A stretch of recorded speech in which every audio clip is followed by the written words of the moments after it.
Sistem perlintasan yang digunakan untuk pemeriksaan keimigrasian secara digital terpantau sudah pulih dan beroperasi dengan baik sejak Sabtu malam 22 Juni.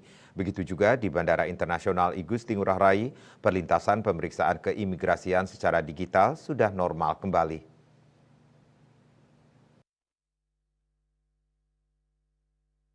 Direktur Jenderal Imigrasi Silmi Karim dalam rilis yang diterima Senin 24 Juni dijelaskan bahwa titik-titik tempat pemeriksaan imigrasi utama seperti Bandara Internasional Soekarno-Hatta, Bandara Gusti Ngurah Rai, Juanda, Kuala Namu, Hang Nadim, serta Pelabuhan Batam Center dan Nongsa sudah dapat melayani pemeriksaan keimigrasian seperti sedia kala.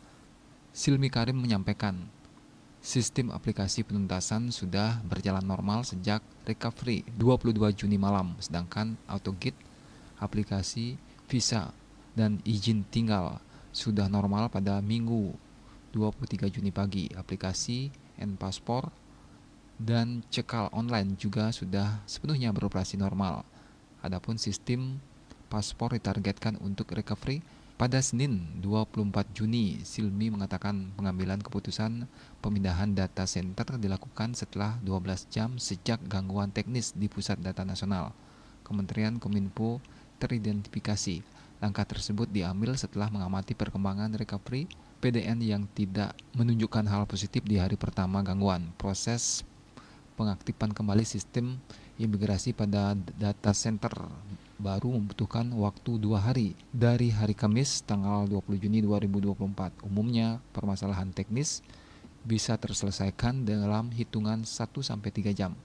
Ketika sudah melebihi 6 jam, maka disimpulkan ini ada serangan dari lebih permasalahan teknis semata.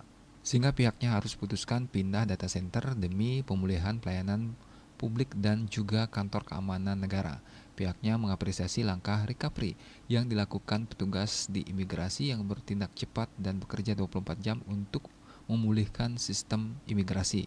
Ia berharap agar PDN Kementerian Kominfo segera pulih dan kembali normal mengingat banyaknya pelayanan publik lainnya yang bergantung pada data center PDN. Mia Bali Pos.